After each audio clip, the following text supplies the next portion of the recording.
Republic of South Africa, Excellencies and friends from the diplomatic corps, fellow Taiwanese, distinguished guests, ladies and gentlemen, Sawubona. Thank you for joining me and my team here at the Centurion Golf Estate. Today we gather here to celebrate the 112th birthday of the Republic of China, more widely known as Taiwan, as this is the first National Day reception I'm hosting after I assumed my capacity as Taiwan's envoy to South Africa December last year. This event is particularly more meaningful for me and my wife. Dear friends, at what Taiwan managed to achieve in the past few decades, although a small island nation covering only 36,000 square kilometers, equivalent to that of Kruger National Park or Gauteng province, and a population of only 23.5 million, about one-third of South Africa's. Taiwan ranks as the 21st largest economy in the world in 2022. Our GDP of the year was $780 billion US, and the GDP per capita was 32,756 US dollars, on par with our neighbor, the Republic of Korea. And apart from the above stats, Taiwan has also been playing a pivotal role in the global microchip industry, accounting for over 60% of global chip supply, and in particular, over 90% of the high-end chips. These tiny yet indispensable devices are widely used and found everywhere in our daily life, ranging from mobile phones to household appliances and advanced fighter jets. They even contributed to India's recent successful lunar probing mission. Secondly, I'd like to share with you the status of Taiwan-South Africa relations. Currently, approximately 8,000 South Africans work and reside in Taiwan. Around 3,000 of them are in various professional roles, such as wind turbine engineers, and the other 5,000 are serving as English teachers in our primary and high schools.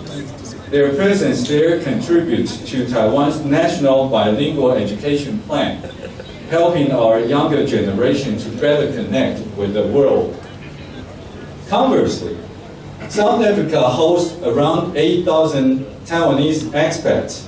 Many of them are investors operating business houses or factories here. There are roughly 450 Taiwanese manufacturers in South Africa, making a total investment of approximately $2 billion US and creating 40,000 jobs. The bilateral trade volume between South Africa and Taiwan was $2.3 billion US in 2020, a 47% increase from year 2021. Taiwan-made chips, auto parts, and huge automotive tool machines support South Africa's auto industry. South Africa-made cars then find their way back to Taiwan, bolstering job opportunities and foreign exchanges in this nation, and thus creating a win-win situation for our two sides.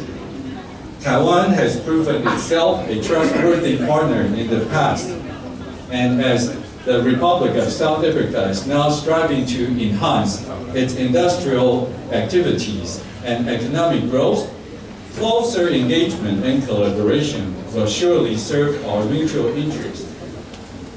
Ladies and gentlemen, despite the constraints resulting from the very nature of our bilateral relations, my office, the Taipei Liaison Office in Pretoria, together with our liaison office in Cape Town, have strived relentlessly to promote the friendship and collaboration between Taiwan and South Africa.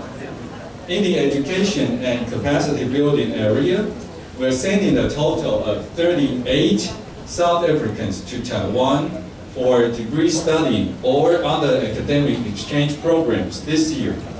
Following the 6 MOUs facilitated by my office and signed between Taiwanese universities and their South African counterparts, we are very pleased to announce 3 more MOUs for education exchange have been signed this year. In terms of humanitarian relief efforts, we pair up with Taiwanese charitable foundations or organizations such as Tzu Ji, Nanhua Temple, and Amitofo Foundation, and distributed much needed in-kind donation to rural areas. Since the beginning of this year, a total of nearly 50 tons of rice, hundreds of wheelchairs, both shipped all the way from Taiwan, have been delivered. Moreover, thousands of locally purchased food parcels and feminine hygiene items have also been made available to the underprivileged South African communities.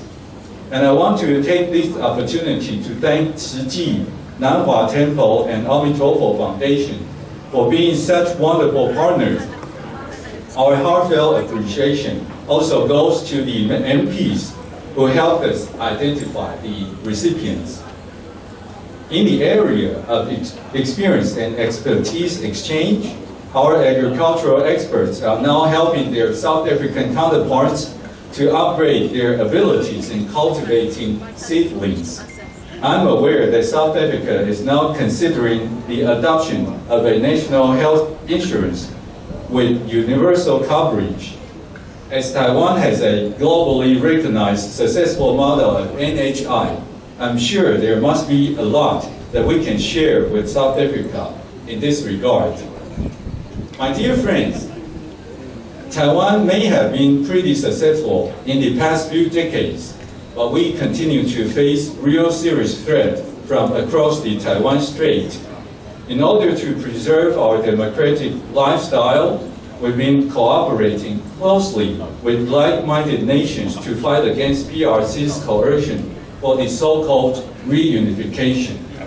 Some may think this has nothing to do with yourselves. However, if the worst-case scenario ever took place in our region, this will have a lot of negative impact all over the world. Not only the disruption of semiconductor chips in the global supply chain that we witnessed during the COVID pandemic would repeat, but half of the global shipping activity that currently takes place in the Taiwan Strait would also be affected. Several simulations predicted the ripple effect would be even bigger than the Russian-Ukraine war. Hence, it is extremely important for the world to act together to preserve peace and stability in our region. Taiwan has been a responsible stakeholder when it comes to managing our relations with PRC. We will not provoke, but we will also not cave in to the pressure from China, as we are determined to defend our own democracy.